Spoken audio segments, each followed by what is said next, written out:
We came up here to North Burleigh, Australia Day. The kids were in the surf, on the surfboards. My son, Ty, and his two little mates were on their surfboards. It was my turn to go and keep our eye on the kids. And I'm a great lover of keeping between the flags. It was the end of the day. It was in the afternoon about 3:30. And the tide had just changed, so it went from a beautiful, calm, just rolling surf all day. It was really a magic day. It was hardly any waves.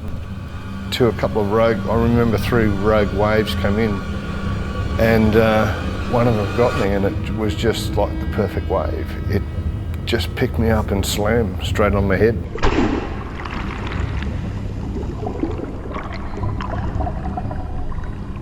When I hit, all I heard was crunch,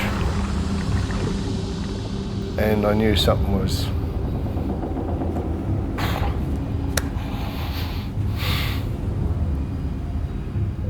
From my neck down, I couldn't move, so I was completely paralysed from there. Face down, I knew I was only in about 1.5 foot of water, but I couldn't do anything. I couldn't get my knee up. I was trying to get my knee up to get my head out of the water.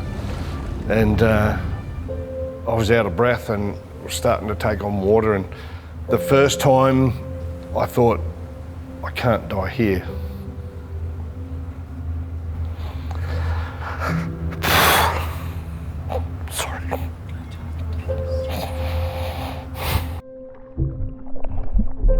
Then another wave hit me and I went back under.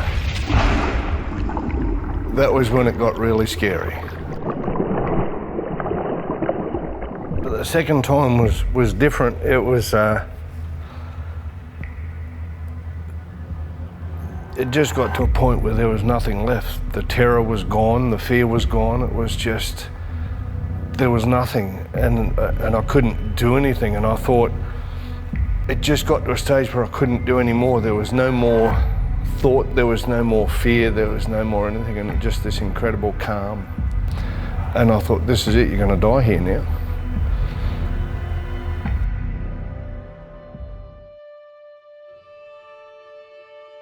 It was Australia Day. I would say it's always the busiest day we have. On a general weekend, we might have anywhere from 200 to 300 people down on the beach, but on Australia Day, it'd be in excess of 1,000. Well, there was a few of us sitting just under our tent, just like looking in the water. Michaela and I ran straight over, and then we saw Greg on the shoreline laying on his back. All he kept saying was, my back, my back. And then we pretty much hit into our training mode, what we've been taught. I was told to go get the spinal board, so I ran up and ran back down to the water where Greg was. Well, when I got to the beach, they already had him on the spinal board. So I just was there to reassure and then go through what was happening with him and to explain what we were doing and why we were doing it. The girl was just holding my head still and don't move your neck, don't move your neck. And she had hold of me all the way, and it was just wonderful. She was only a little kid. They said, you know, what's your name and are you here with anybody? And I said, yeah, my son, he's out on his surfboard.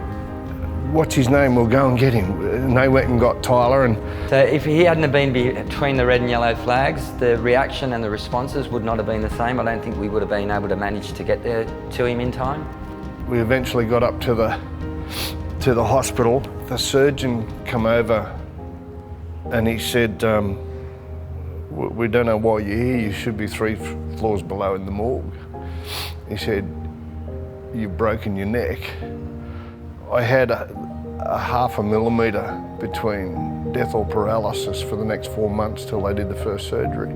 How do you say thank you enough to somebody who has saved your life?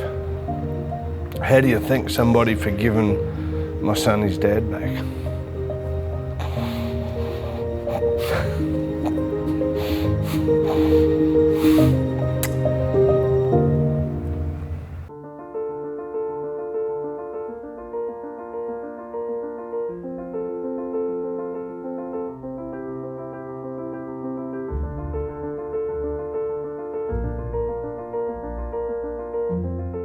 Hello guys. Hi mate. How you going, mate? How's things? This is your daughter? My daughter, yeah. You must be so proud, eh? A little overwhelmed in a way that, yeah, what we actually did do did matter to somebody. I was pretty proud to be working alongside Dave and Leah and everyone else that was on patrol that day, because we got to help save someone's life. They're incredible people, you know, to give so much. They think nothing of rescuing people. If it hadn't been for the training, I don't think we would have been able to do what we did. Thank them. Walk up and thank them when you go to the beach. Thanks for looking out for me, mate. Without donors and without the donations that they give to us, we wouldn't be able to do what we do. The donations are vital to us. Without donations, we can't survive. Please donate today and help save lives like mine.